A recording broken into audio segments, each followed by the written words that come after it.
కూడా అడిగేవాడు లేదు సార్. ఈడ నా పరిస్థితి ఇట్లుండాది. నాకు దయచేసి ఎవరైనా సాయం చేయండి సార్. ఈ ఎడారి నుంచి నన్ను బయట వేసేయండి, ఇంటికి వచ్చేస్తాను. ఈడున్నానంటే చచ్చిపోతాను సార్. ఇంక 2 రోజులు ఉంటే చచ్చిపోతాను. నా వల్ల కావడం లేదు సార్. చూడండి, చుట్టుకారము ఒక చెట్టు లేదు, జామ లేదు, ఒక మనిషి మాట్లాడేవాడు కూడా లేడు సార్. ఈడ ఉపాధి నిమిత్తం కువైట్కి వెళ్ళిన ఓ యువకుడికి అక్కడి యాజమాన్యం గొడ్డు చాకరీ చేయించుకోవడమే కాకుండా సరైన ఆహారం కూడా అందించకపోవడం, అతన్ని తీసుకెళ్ళి ఓ ఎడారి ప్రాంతంలో వదిలేసి కనీస సౌకర్యాలు కల్పించకపోవడంతో దిక్కుతోచని ఆ యువకుడు తనను కాపాడాలంటూ ఓ సెల్ఫీ వీడియో తీసిన విషయం అందరికీ తెలిసిందే. ఆ వీడియో అటు తెలంగాణ ఇటు ఆంధ్రప్రదేశ్ రాష్ట్రాలలో పెను సంచలనం సృష్టించింది. దీనిపై స్పందించిన రాష్ట్ర మంత్రి నారా లోకేష్ తక్షణం కువైట్ తెలుగుదేశం పార్టీ ఎన్ఆర్ఐ టీంను సంప్రదించి అతన్ని కాపాడి ఇండియాకు పంపించాలని ఆదేశించారు. ఈ నేపథ్యంలో అతనిపై సుమన్ టీవీలో పలు కథనాలు రావటం, దీంతో చాలామంది అతన్ని ఇండియాకు తీసుకొచ్చే విధంగా ప్రయత్నించాలని విన్నవించడం జరిగింది.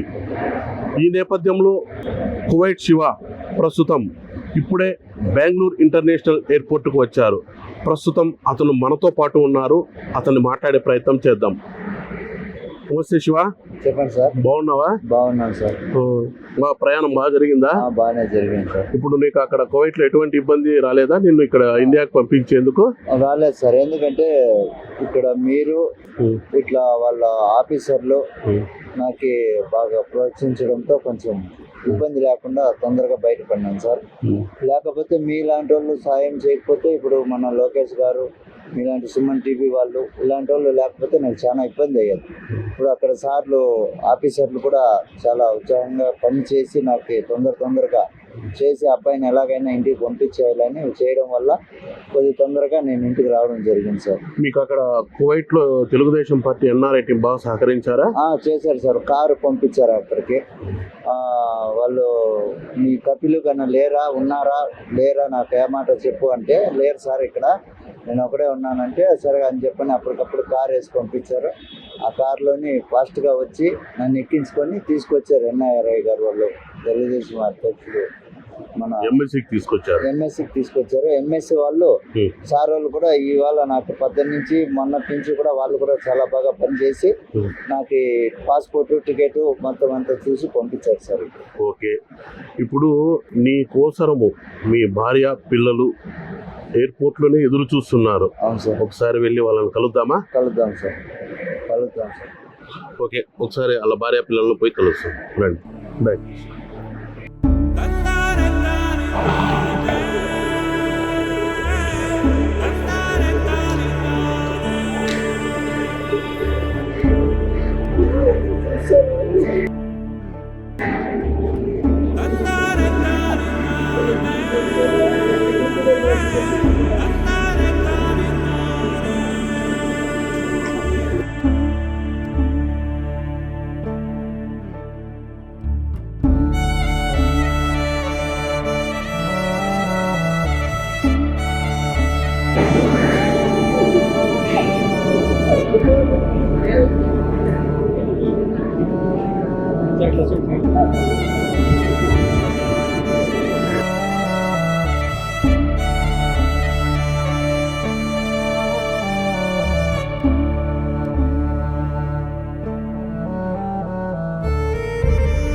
ఏమన్నా హ్యాపీనా?